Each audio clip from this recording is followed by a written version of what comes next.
कि अम्मी ने वो दुआ बताई थी। आज वो दुआ पूरे हिंदुस्तान में लाखों लोग पढ़ते हैं। गौस पाक के करम से मुझे खुशी होती है।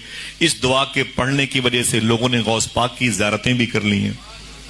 मैं गुजारिश करूंगा अपने बुजुर्गों से, और आप सबसे रिकॉर्डिंग कर रहे हैं आप इस दुआ को जरूर पढ़ा कीजिए। हर नमाज के बाद 11 मरतबे या दिन भर में 111 मरतबे इंशाअल्लाह पढ़ ले मेरे साथ। बिस्मिल्लाहिर्रहमानिर्रहीम, ऊंची आवाज में बिस्मिल्लाहिर्रहमानिर्रहीम।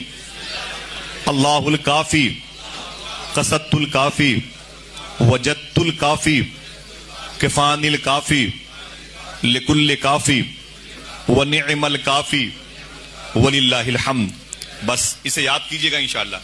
जब भी कोई मुश्किल मौका है इसे जरूर पढ़िएगा इंशाअल्लाह। मोबाइल में रिकॉर्ड कर लें या यूट्यूब से निकाल लें, ये आयत दुआ लिखी होगी इंशाअल्लाह, उसको रखिए। जब भी कभी कोई जालिम व जाबिर के सामने जाइएगा इसे पढ़ते हुए जाइएगा इंशाअल्लाह।